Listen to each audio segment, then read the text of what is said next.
Yo. Yo, yo, yo, yo.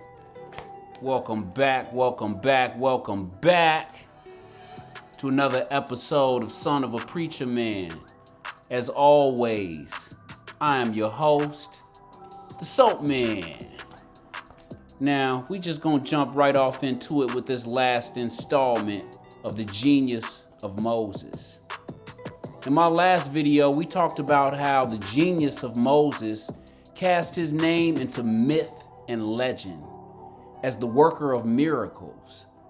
This man was so far advanced, they had no way of describing the things he did. The people who lived in Moses' time, they had no way of comprehending the things that he was capable of, other than to call it magic, other than to call it a miracle. It was beyond them. And so, the genius of Moses is what cast him into this legendary status of a miracle worker, of a magician, of a sorcerer, so to speak. So, like some type of sorcerer, you know, like you heard of Merlin, the sorcerer of King Arthur and his Knights of the Round Table. You've heard of Gandalf in the Lord of the Rings series. Well, all these myths and legends started somewhere, and they very well could have started from somebody like Moses, because unlike fictional characters like Gandalf and Merlin, Moses is not a fictional character. He's a real life character, or at least the Bible purports him to be a living human being. And so somebody that influential or impressive could have very well been the first sorcerer. He could have been the first magician. He came before Merlin, he came before Gandalf, and who knows, I'm not saying he did, but he very well could have sparked spin-offs like Merlin and Gandalf. So this character Moses, he's known for his prophecies, his close relationship with God, and the many plagues he brought upon Egypt. Not to mention many overlooked or downplayed miracles that he performed, like leading millions of people out of Egypt and into the desert and surviving there for 40 years. What I tried to show you in my last video was that Moses was all these things because he was a genius, not just somebody who's very smart. This was a man who was of such an advanced mind, such as had never been seen before in the world. Not at that time, nor any other time since. Moses was a human phenomenon, but he was human, and he was not doing magic. We also talked about if it was possible to pull the biblical narrative from the pages of the Bible and place it into history as we know it. When talking about the man Moses, it's important that we talk about the circumstances in which he existed. The Bible states that the Hebrews were an oppressed people living in Egypt. Even more, it states and even emphasizes the vast numbers in which they existed in Egypt. Foreigners in a foreign land. Is there any time in history where this could have been possible? That's the question. When in ancient Egyptian history did foreigners live there in vast numbers? Turns out it is. And it is called the Hyksos invasion, or the Hyksos occupation, or the Hyksos conquest. It was a time in Egypt called the Second Intermediate Period. And in my opinion, that's just a fancy way of saying the Second Civil War. During this time, Egypt was overrun by Asiatic foreigners. They came into conflict eventually with these foreigners. And before it was all over, the Egyptians would either co-rule with these foreigners or be ruled by these foreigners. The Egyptians called them Pekah Kesut, but who wants to pronounce that over and over? The Greeks who came to Egypt called them the Hyksos. Josephus, in the Antiquities of the Jews, his book, says that this word Hyksos means foreign shepherd kings or shepherd kings. They were Asiatics from the land of Canaan. Now, Hebrews are Asiatic. And I don't think this is a coincidence. You have the only time in ancient Egyptian history where this story could be true. And when we investigate, these people seem to be the Hebrews of the Bible. Now take a good look at this picture. This is a picture of Egyptian art. The Egyptians drew pictures of these foreigners when they came to Egypt. How convenient. Let's take a close look at them. I wasn't going to go here at first. But what do you see? One of the first things I notice about them are their multicolored garments. Another thing I notice about them is that they're armed. These shepherds, they have weapons. And if this is how the Egyptians painted them, they painted them trying to depict to you that these people came to Egypt armed. Another thing I notice about them is their hair.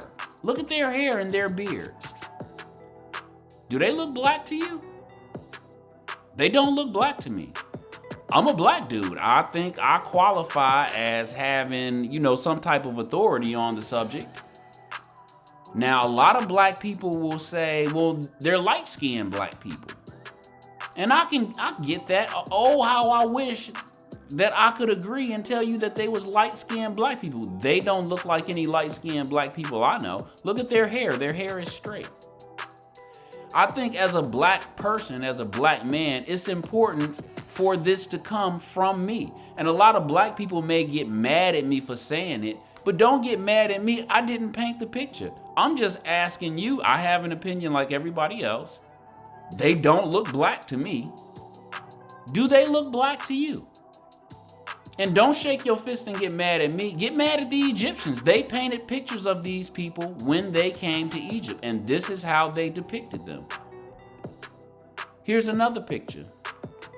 Look at the top row.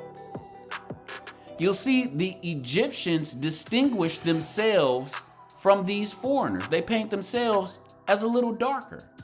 You'll see the two Egyptian men in front. They seem to be either leading or guiding these foreigners into Egypt, or they're welcoming them into Egypt. And you see the Hyksos, these Asiatic foreigners, and this is how the Egyptians always depicted Asiatics.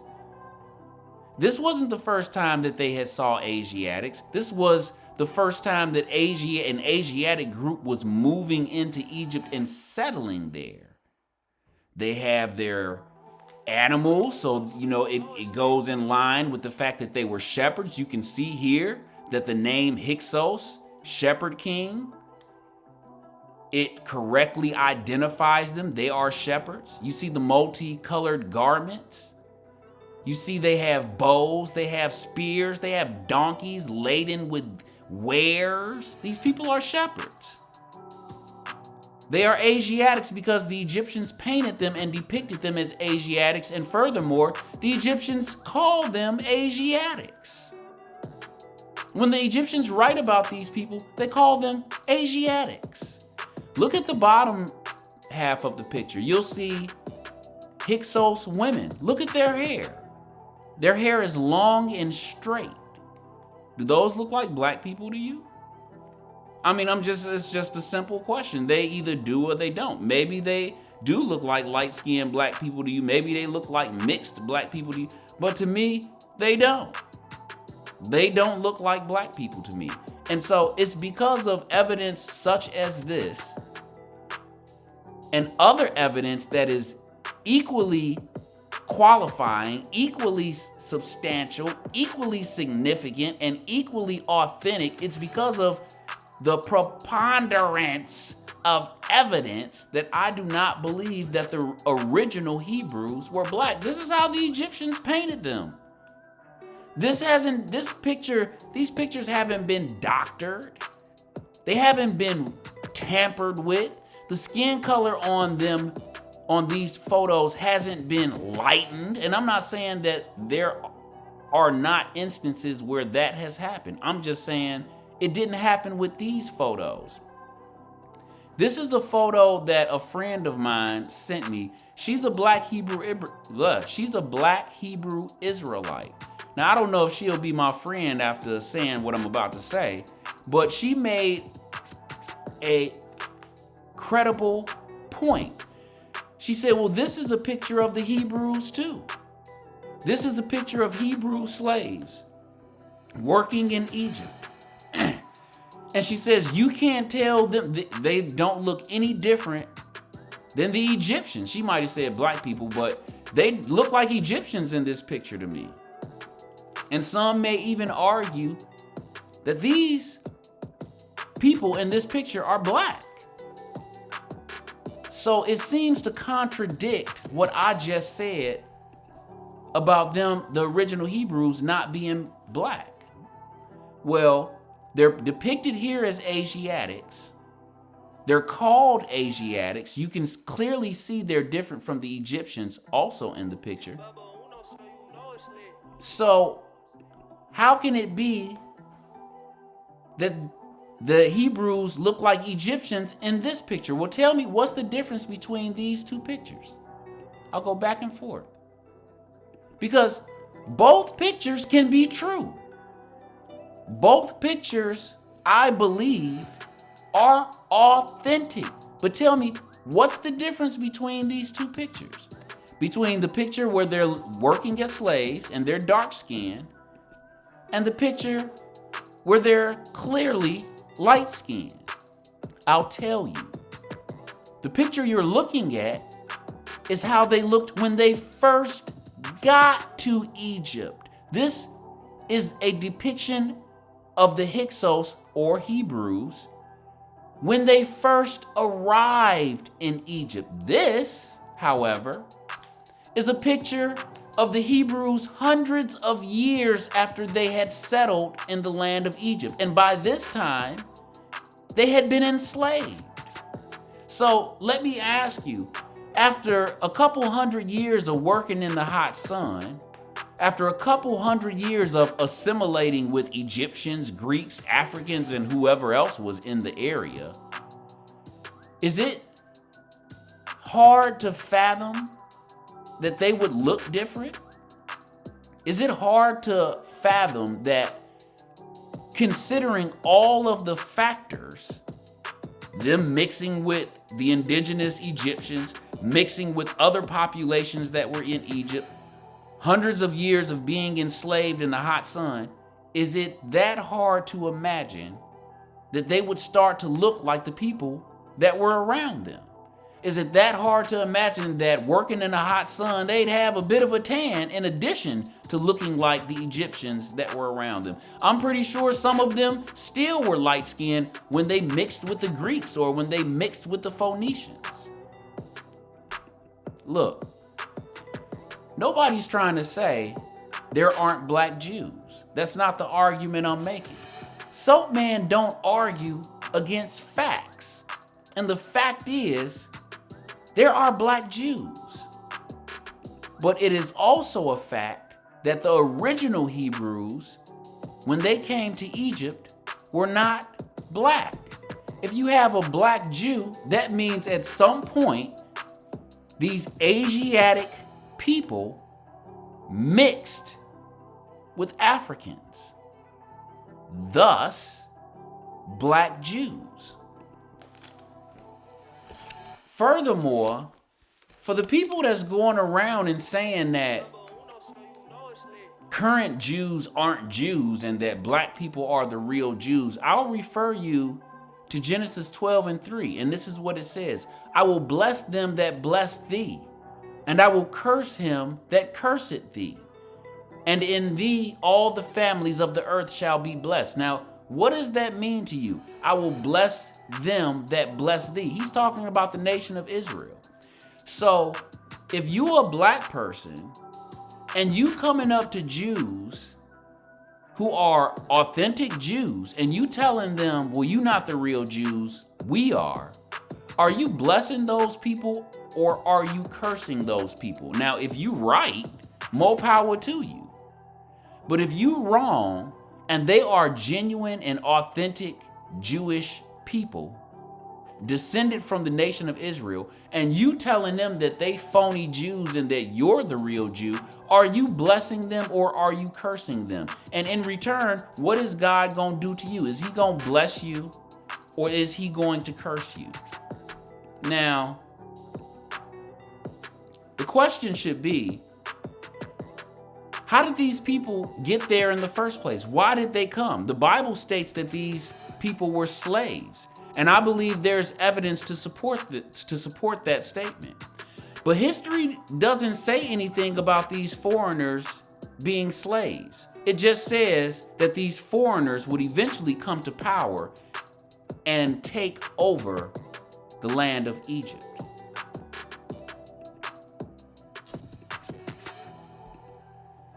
These foreigners, the Hyksos, they ruled from Lower Egypt in the north. It is the best part of the land of Egypt. Lower Egypt, you can tell it's the best part of the land because it's really green. If you look at this map, the greenest part on the map is at the top. It's a big upside down triangle. And that's Lower Egypt. This is where the foreigners were most concentrated. And if you're looking for an answer why, well, the Bible says this is where they settled. So these foreigners, when they came to power, they ruled from Lower Egypt, which is the best land in Egypt. Coincidentally, part of Lower Egypt called Gissem is the Egyptian version of the Hebrew word Goshen, which is exactly where the Bible states that the Hebrew people settled. The Hyksos 14th dynasty traded peacefully with Upper Egypt in the south. So you have a dynasty that forms in Lower Egypt, and they trade peacefully with the dynasties of Upper Egypt in the south. And this is how it happened. The history books don't say that these people were slaves, but we do have evidence historically that they were slaves. So you thinking, if you can see my little pointer, around 1750, there's an Egyptian dynasty, the 13th dynasty, is ruling at Memphis. But these foreigners eventually come to power in Lower Egypt. There's just too many of them. They start assimilating and getting into politics and getting into seats of power. And they eventually form a 14th dynasty that rivals this Egyptian 13th dynasty. So now you have a dynasty, a 14th dynasty of foreigners. Their numbers have increased. Their power has increased to such a point. They're not afraid anymore. They've started their own dynasty to rival this 13th dynasty. But they stay up here in Lower Egypt and they trade peacefully with this 13th dynasty and also with Upper Egypt in the south. But then this 15th dynasty emerges in Lower Egypt. And by 1700 BCE, the entire land of Egypt is in total chaos and disarray. This 15th dynasty is much more aggressive. They swallow up the former 14th dynasty. They expand their power and eventually swallow up this 13th dynasty at Memphis.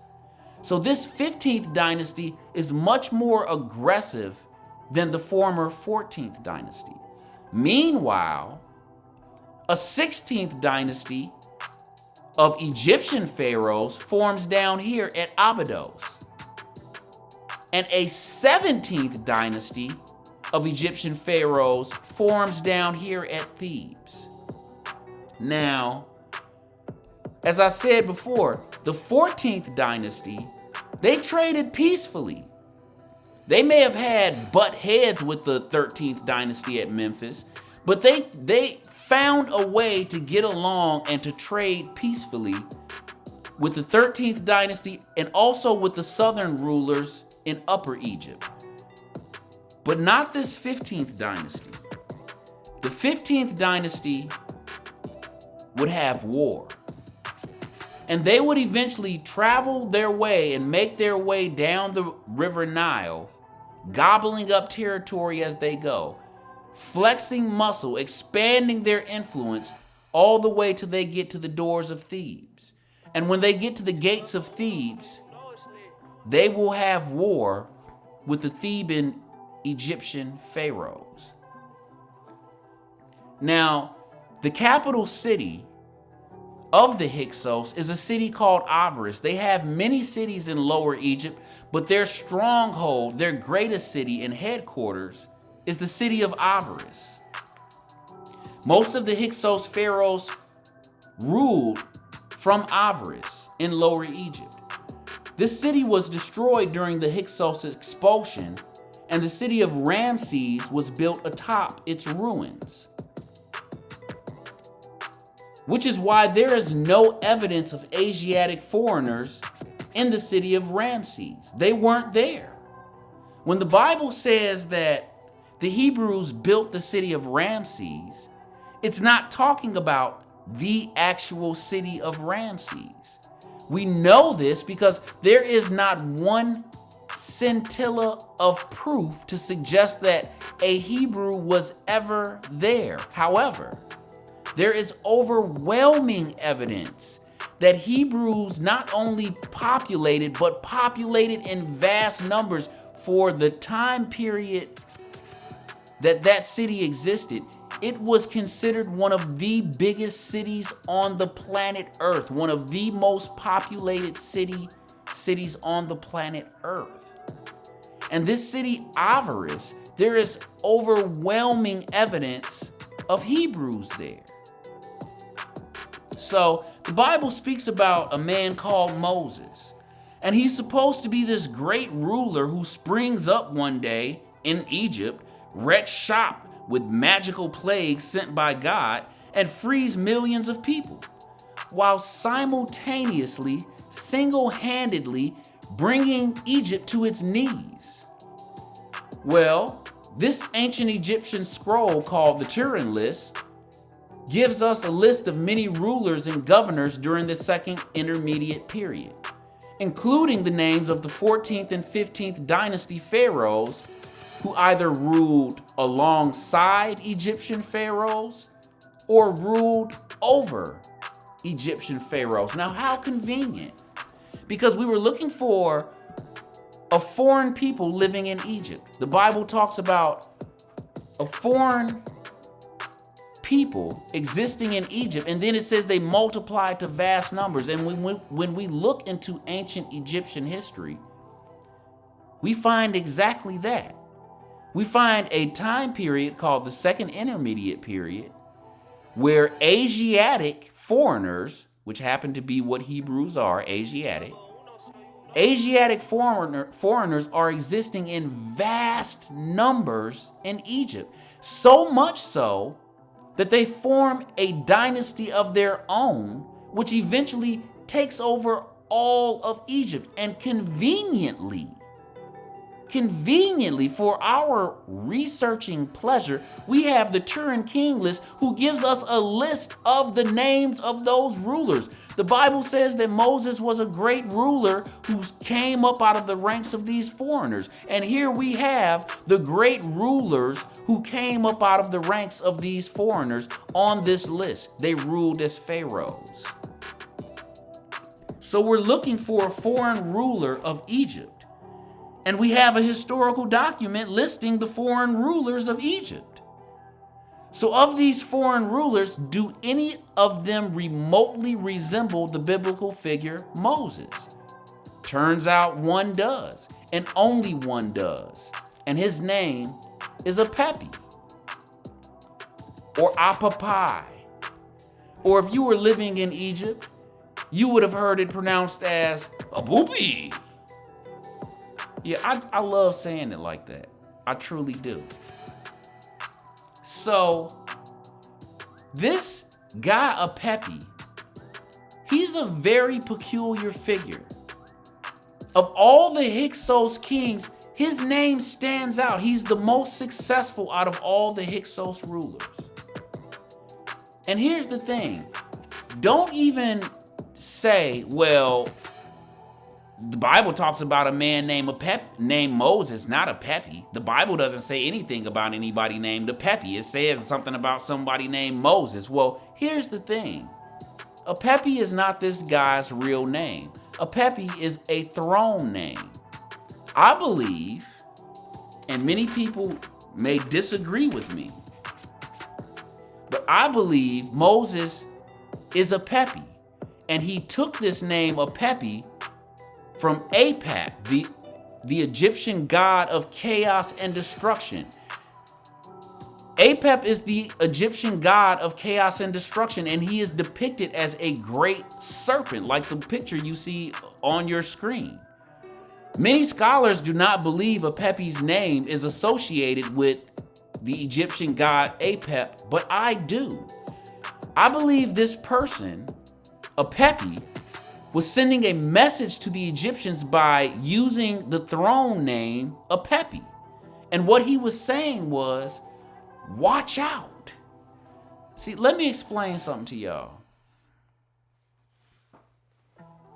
When I first read the story of Moses, I was under the impression that I was rooting for an underdog. The way the Bible depicted Moses to me was that he was this lowly, lonely shepherd priest who had met God, and he was kind of petitioning to the more powerful Egyptian Pharaoh to let his people go. Remember, he shows up in Egypt one day demanding that Pharaoh let his people go. But see, I was under the impression that Moses was the underdog. I was under the impression that the Egyptian Pharaoh was this all-powerful, mighty Egyptian king who had a grip on power and had these slaves in his thralls. And that Moses was trying to pry the Egyptian Pharaoh's fingers from around these slaves and let them go free with him. But looking at history, it paints a different picture, and it sheds a different light on what the Bible is saying. Because Apepi was in no way, shape, or form was he operating from a position of weakness. Apepi was operating from a position of strength. He was a pharaoh who co-ruled with the Egyptian pharaohs. He had more influence and more power than the pharaoh who he was trying to get to release these slaves. Now, here's another funny thing about Apepi. He pops up out of nowhere. He's not on the list to be king. Kayan, or it may be pronounced Kayun, was the 15th dynasty Hyksos ruler prior to Apepi. And he specifically named his son Yanasi to succeed him. He put it in writing. So how does Apepi end up becoming the next pharaoh and not Yanasi? This Apepi, he's not on the list to be king. He just pops up. And next thing you know, he's the next pharaoh after Kayan. Now, scholars will tell you that Apepi usurped the throne, but there's no evidence of Apepi usurping the throne. There's no conflict. There's no writing of conflict. There's no war. You don't just take power without a fight. And no one is going to just hand you over power without an explanation. Well, if you believe the Bible gives an explanation. The Bible says that Moses was a fugitive from Egypt, living in Midian. He had started a new family. He caught word that the men who sought his life were all dead. And then something very peculiar happens. The burning bush. And after this encounter with the burning bush, Moses has the confidence, he has the foresight, he has the cojones to return to Egypt. And the Bible says he returns to Egypt, and as soon as he returns, what is he doing? He starts bossing people around. He tells the Egyptian Pharaoh, let my people go. The Bible also says that while on Mount Sinai, during his encounter with the burning bush, the Bible says Moses initially doesn't want to go back to Egypt. And God shows him miracles. Moses says, they're not going to believe me. God says, yes, they will. Show them this. Throw your staff down. Moses throws his staff down. It becomes a serpent. God says, show your people this miracle. Show the Pharaoh this miracle. They'll believe you. And if they don't believe that miracle, stick your arm in your sleeve. Moses sticks his arm in his sleeves. He brings it out. It's leprous as snow. God tells him, now stick your arm back in your sleeve. Moses sticks his arm back in his sleeves. He brings it out. It's normal again. God says, show your people this miracle. Show the Pharaoh of Egypt this miracle. They'll believe you. And then God goes even further. He says, if they don't believe these two miracles, then they'll believe this last one for sure. Take this water and pour it out on the ground. And when Moses takes the water and pours it out on the ground, it turns into what seems to be blood. Isn't this one of the plagues that Moses will later bring upon the Egyptians, turning water into blood? But he does it first, he witnesses it first on Mount Sinai. So Moses has this encounter on Mount Sinai. It completely changes his perspective. It completely changes his life. It gives him the confidence and the will to return to Egypt. And when he does, he pops up out of nowhere. He starts bossing people around. He's highly influential and highly powerful from the moment he sets foot back in Egypt. He pops up like Elvis or like Tupac. He's like a rock star. Well, here you have this dude, a Pepe.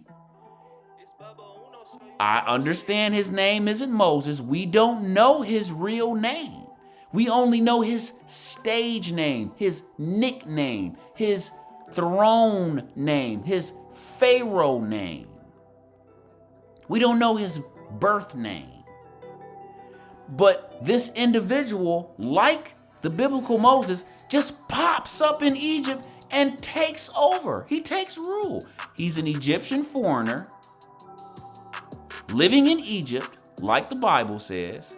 He's a ruler, like the Bible says, and he pops up and starts ruling even when he's not in the line to rule.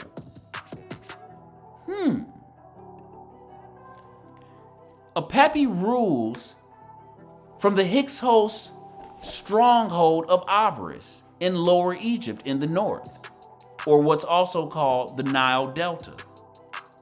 But unlike his predecessors, unlike the Hyksos pharaohs of the 14th dynasty before him, and even unlike the Hyksos rulers of the 15th dynasty, of the dynasty which he shared a part in, a Pepe doesn't stay in the north.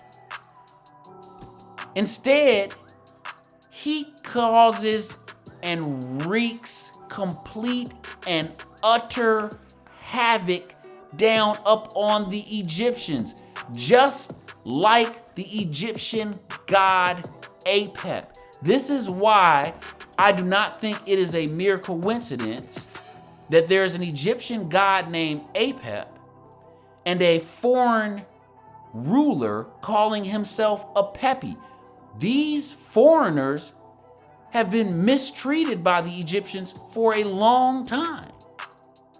And now you have this foreign ruler calling himself a Pepe. Pepi. Very similar to the Egyptian god of destruction. Moses, in the biblical narrative, does not seem to be very fond of Egyptians. And here you have a foreign ruler living in Egypt at the time that Egypt is overrun by foreigners, and he's calling himself a Pepi. He doesn't seem to me to be very fond of the Egyptians either. But we don't have to take speculation for it. We can tell by a Pepi's actions that he's not very fond of the Egyptians, because he comes out of Lower Egypt and he starts invading Upper Egypt in the south. At the same time, the African Nubians are invading from southern Egypt. They're invading Upper Egypt in the south from the south. They're further south than Upper Egypt, and they're coming up north into Upper Egypt. And so the Egyptians are getting pressed in on two fronts. These foreign Asiatics in the north and these black African Nubians in the south, and they're both sandwiching what's left of the Egyptians in the middle. And Egypt is in a tight spot. They are on the verge of extinction. Literally, you have two foreign occupations occurring simultaneously. And if that wasn't bad enough, a Pepi is telling the Nubians, come north, come invade. I'm controlling Egypt right now. He is really stressing this Egyptian Pharaoh at Thebes. He is stressing him out as much as he possibly can. Like I said before, when I first read the Bible, I looked at Moses as though he was the underdog. I viewed myself as an infracaninophile. That's a person who roots for the underdog. I was practicing infracaninophile. Now, I just made that word up. But infracaninophile is a real word, and I'm trying to show off and sound smart. Yes, I am. But I'm not rooting for an underdog. The historical perspective of Moses, the historical account of Moses, if he is indeed, in fact, a Pepi, is that he wasn't the underdog at all. He was the aggressor. He's bullying this Pharaoh when he tells him to let his people go. He's not asking him to let his people go. He's bullying him. He's saying, let my people go or else. The Bible in Exodus 11:3 says, moreover, the man Moses was very great in the land of Egypt, in the sight of Pharaoh's servants and in the sight of the people. Moses was stressing the hell out of Pharaoh. He was in control economically of Egypt. He didn't just stay in Lower Egypt like the pharaohs before him. He came out of Lower Egypt, flexed all of his muscle, dominated Egypt as a whole, except for the city of Thebes, where the 17th dynasty was. Here's a map of Lower Egypt in the north and Upper Egypt in the south. So a Pepi is gonna come out of the north and he's gonna start gobbling up city after city. He's gonna start gobbling up territory. He's already powerful. He's already in economic control of Egypt because his stronghold is in the best part of Egypt. It's in the richest part of Egypt, the Nile Delta, where it's very green, where you can grow lots of crops and pasture gobs of herds of animals. He controls the best part of Egypt, so he controls Egypt's economic power. He's in economic control of Egypt. He's in control of the money. But he doesn't just stop there. He doesn't settle for economic control of Egypt like his predecessors. He comes out of Egypt flexing muscle. We're going to get to the genius of Moses in about 5 minutes. This is him flexing his genius. He has nothing to be afraid of. He knows no one can contend with him. He knows what he's capable of. There's no reason to be coy. There's no reason to be shy. He comes out of Lower Egypt and he starts gobbling up land and territory, which makes him more rich and makes him more powerful. And he doesn't stop. He works his way down the river Nile, gobbling up city after city, squashing anyone who gets in his way. He gets down here to Abydos. There's an Egyptian 16th dynasty there at Abydos. He crushes it into oblivion. I don't even know if they went to war with the Pepi. Once he got to them, they ceased to exist. You're seeing the genius of Moses at play. He knows when to strike. He knows when to be still. He knows when to strike when the iron is hot. Egypt is weak.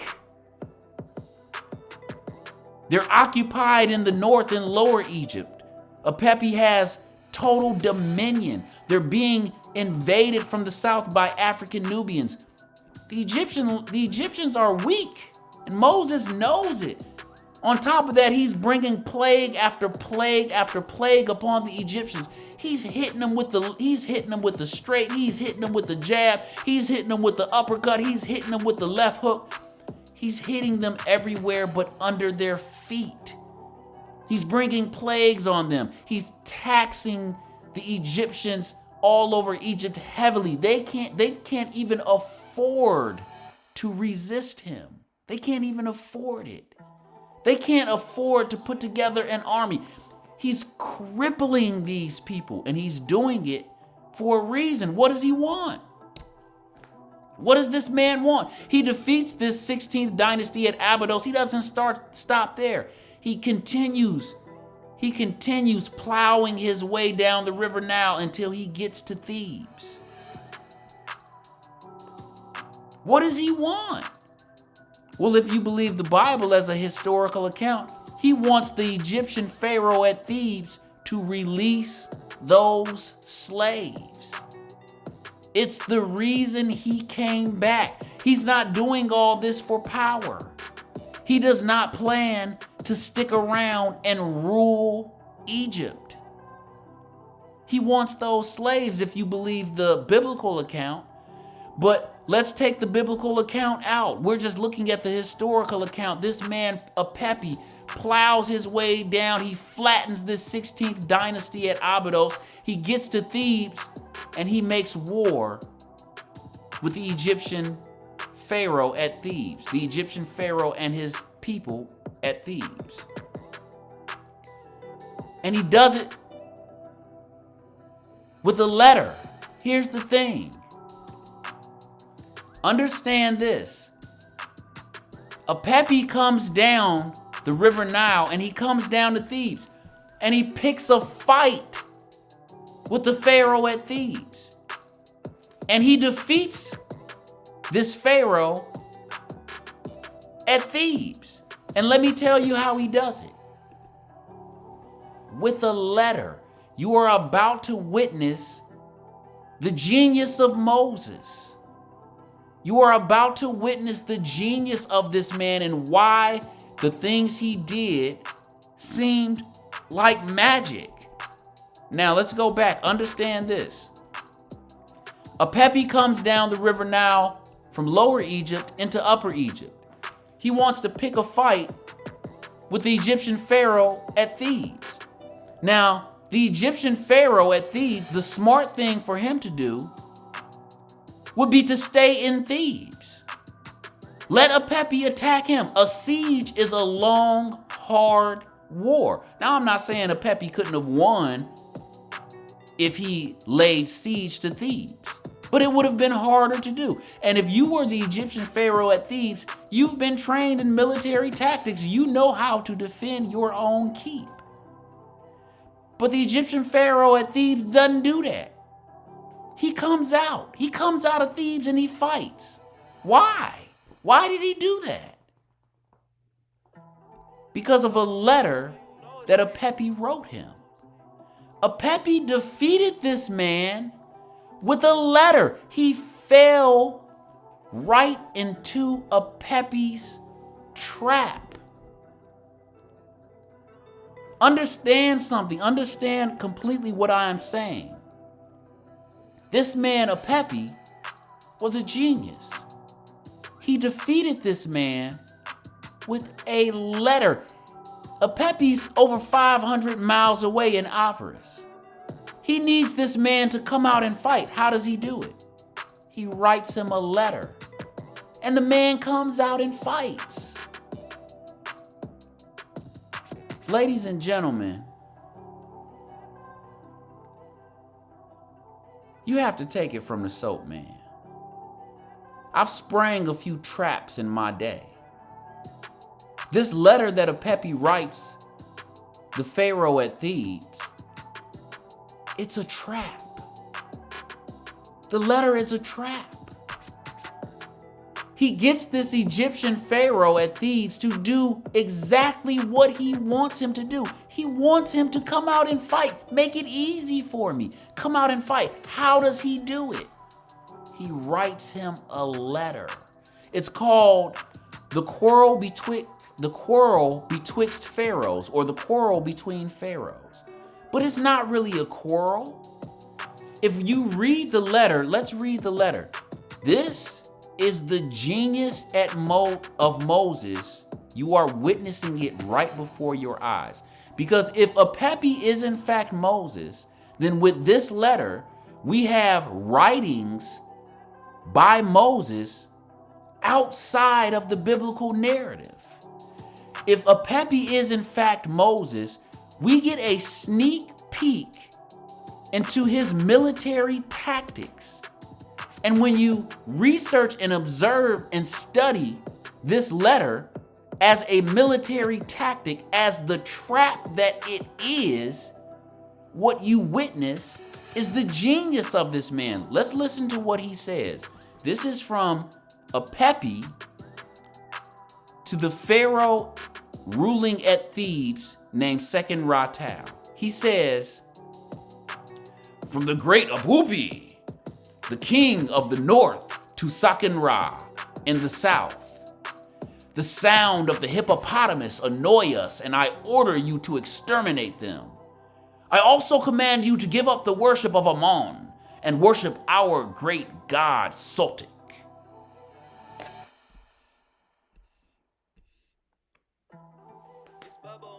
Can you imagine the nerve of this man? You have two pharaohs ruling side by side and coexisting. And one of those pharaohs comes to the other pharaoh as though he's his sovereign. It's not a quarrel. This reads as though the quarrel is over. He says, the sounds of the hippopotamus annoy us. He's talking about Sakin-Ra's hippopotamus pool. He says, the sounds of the hippopotamus annoy us. I know we're 500 miles away, but it annoys us. And I order you to exterminate them. I order you? I order you to exterminate them? Understand this. The scribes of the Ramses dynasty, which came hundreds of years later, they wrote about this war between Apepi and Second Ratel. And what they said was that when Second Ratel read the letter, or when the letter was read to Second Ratel, that he was rendered speechless. He was speechless. He was horrified. He was flabbergasted. The nerve of this dude who I view as my equal, he says, I order you to exterminate the hippopotamuses in my hippopotamus pool, and I also command you to give up the worship of Ammon.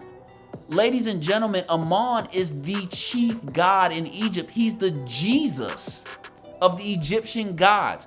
Imagine this. Imagine your co-worker coming up to you and saying, hey, yeah, you know, I ain't seen your wife in a while. When you get home tonight and see her, will you tell her to call me, will you? Imagine your co-worker saying that to you. The gall, the utter disrespect. Imagine you go out to eat with somebody and they say, yeah, I'm taking the steak off your plate. You don't need that. It's too much protein for you. And I'm going to take your dessert. That's too many calories for you. And by the way, don't say grace no more. Well, you know what? You can say grace, but you can't say it to your God. You got to say it to my God from now on. I command you to do this. You'd be like, this fool talking to? Are you command? It'd be a fight. It'd be a fight around anybody I know. This letter floored the Egyptian pharaoh Sekenra. He was floored. The scribes who wrote about it said it rendered him speechless for a great long while. And even after he sat and pondered the content of the letter, he still didn't say anything. He took the letter to his scribes and advisors, and guess what? They were all speechless. What Moses did, or what Apepi did, was mind zapped them from hundreds of miles away. This letter, I'm not even sure of what the contents mean. I know that Egyptians used hippopotamuses or hippopotami in the worship of one of their gods who was like half hippopotamus, half human. I don't even know the degree to which this man was insulted. All I know is that it was exactly what needed to be written. It was exactly what he needed to hear to come out of Thebes and fight this man. Most scholars agree that Sekenra was not prepared to go to war with Apepi, but he was so flabbergasted, he was so besides himself, he was so taken aback by the gall, the insult of this man cut so deep and in such a way that he did exactly what Apepi wanted him to do. He came out and fought. Imagine if this dude came up to you in your hood. Now, Apepi then came and he didn't just swallowed up block after block and set up shop. You know, put it in Negro terms. Imagine you holding down your block and somebody comes and they occupy and just take over every block except yours. What do you think is gonna happen? Who do you think is next? Whose block do you think is next? Imagine if this twerp, this bird-looking dude with this bird-looking frame, imagine if he came up to you in your neighborhood and was like, yeah, son, you know what time it is. I'm gonna need you to take off that jacket, and while you at it, come up out of them shoes too, yo. This foreigner who ain't even from your neighborhood coming up to you, setting himself up as your equal and then bossing you around. Folks, there's no getting around Apepi. When you look at the life of Moses, the biblical character, it lines up with the historical character Apepi.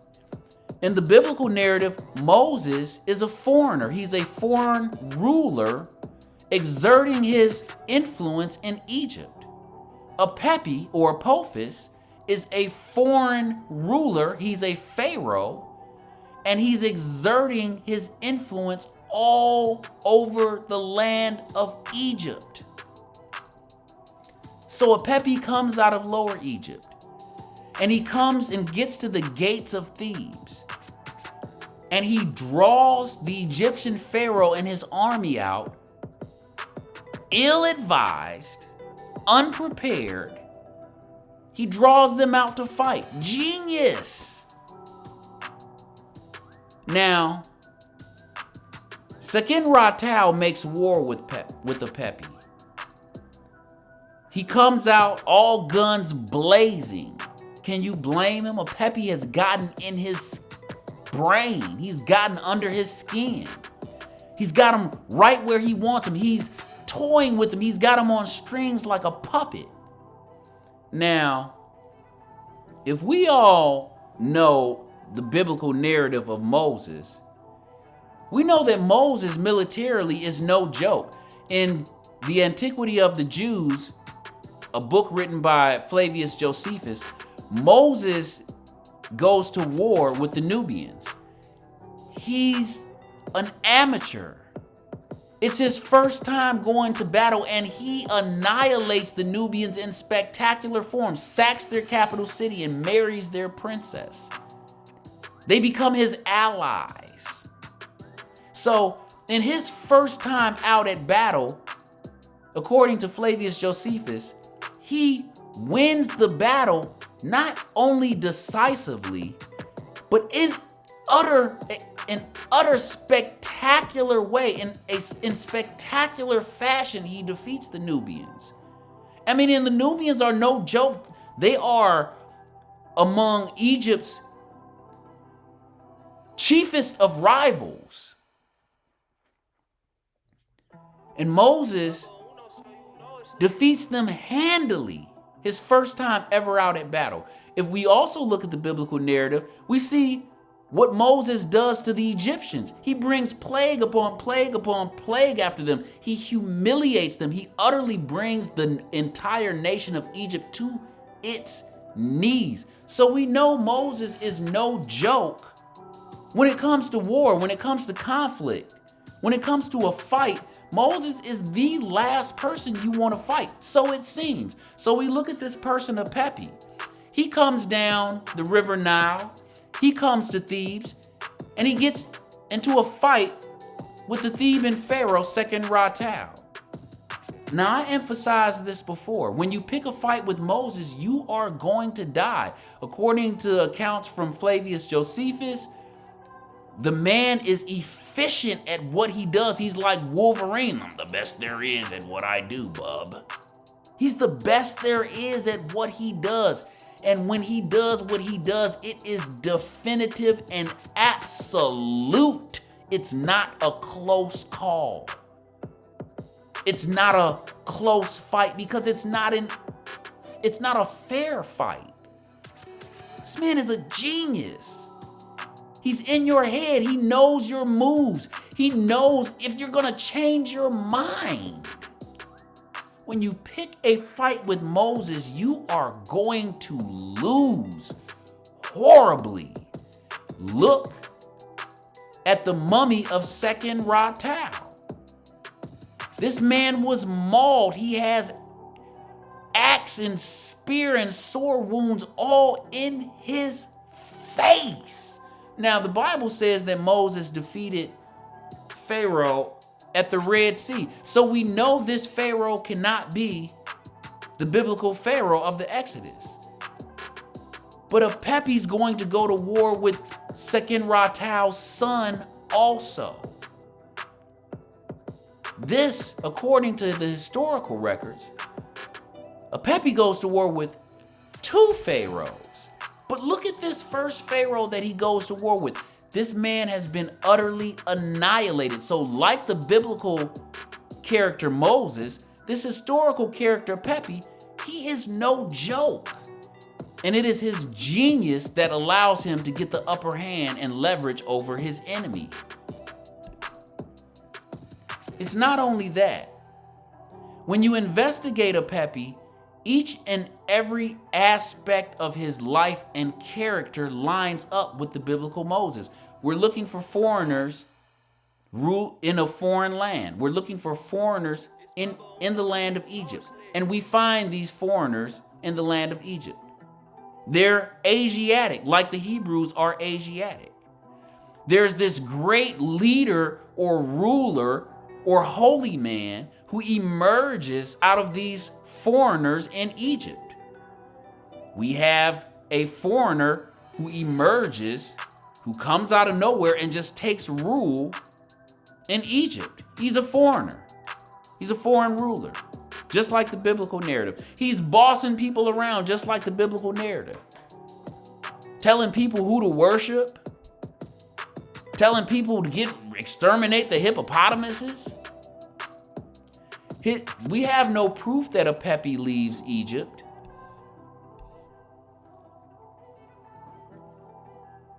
But we don't have any proof that he doesn't leave Egypt. His actions suggest that he's leaving Egypt. He tells the Nubian tribe to the south, come invade Egypt. I'm running Egypt and you have my permission to invade. Does that sound like somebody who's planning to stick around and rule Egypt?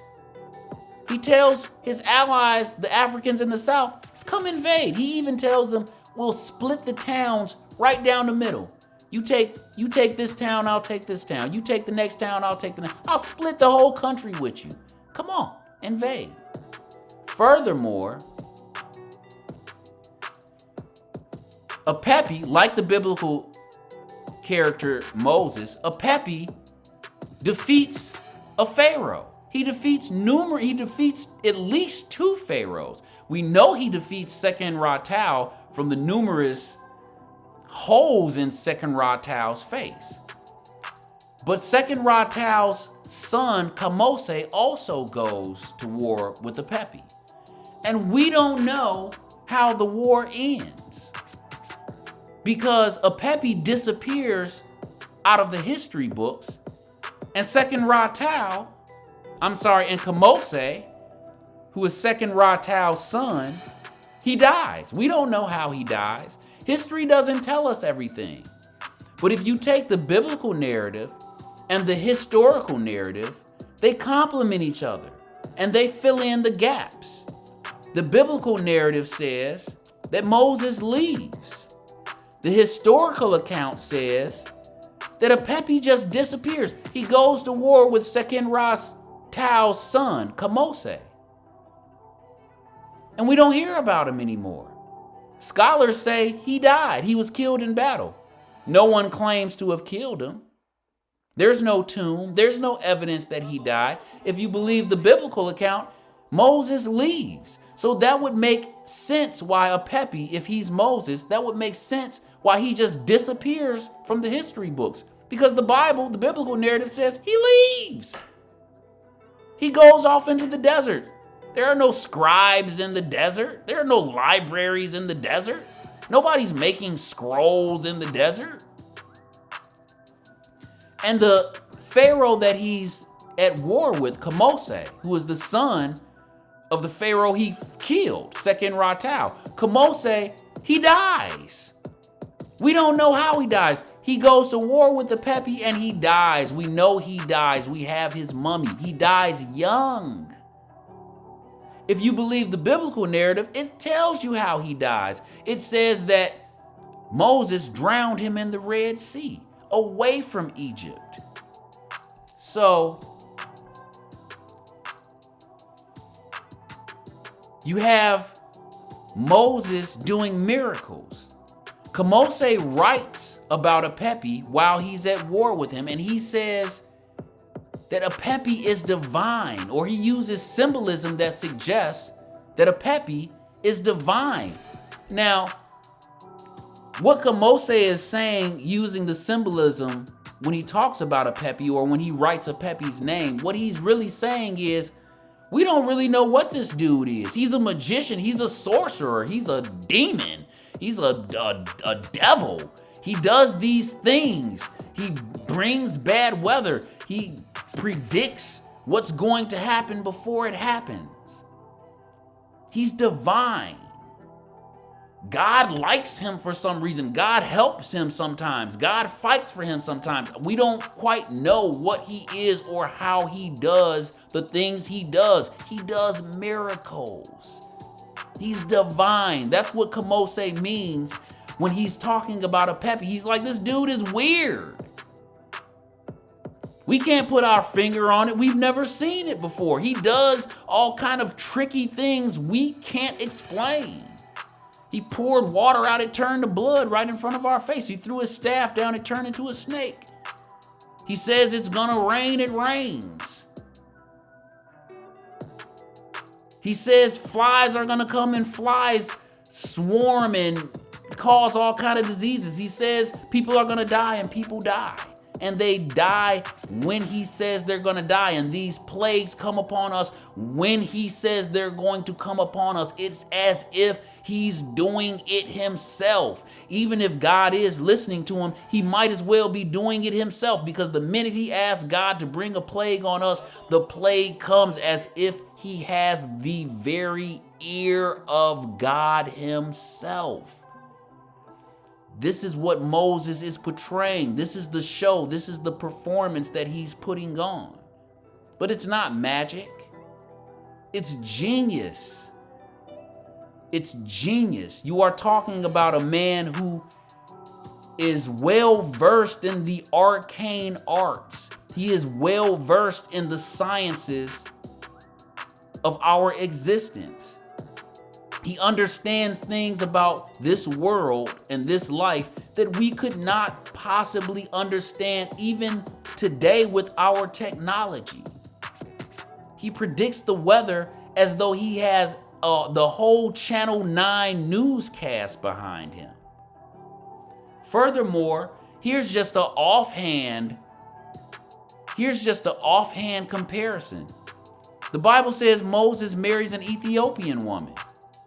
Now, we don't have any evidence that a Pepe married an Ethiopian woman or African woman, but he was allies with the Nubians in the south that were invading Egypt. Not only was he an ally of them, he spoke Nubian. We know this because of evidence.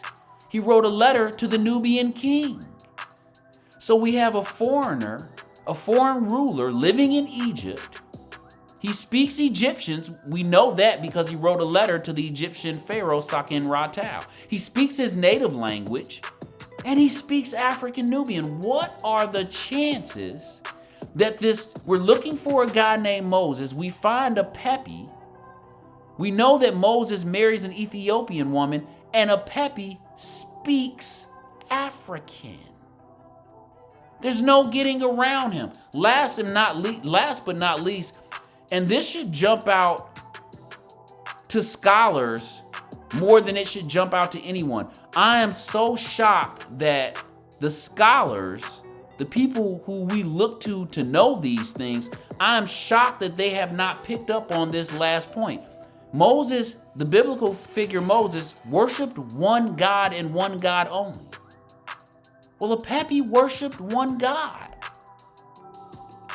Let's go back to what a Pepe says in his letter. He says to Sakin-Ra, he says, I also command you to give up the worship of Ammon and worship our great god Sotik.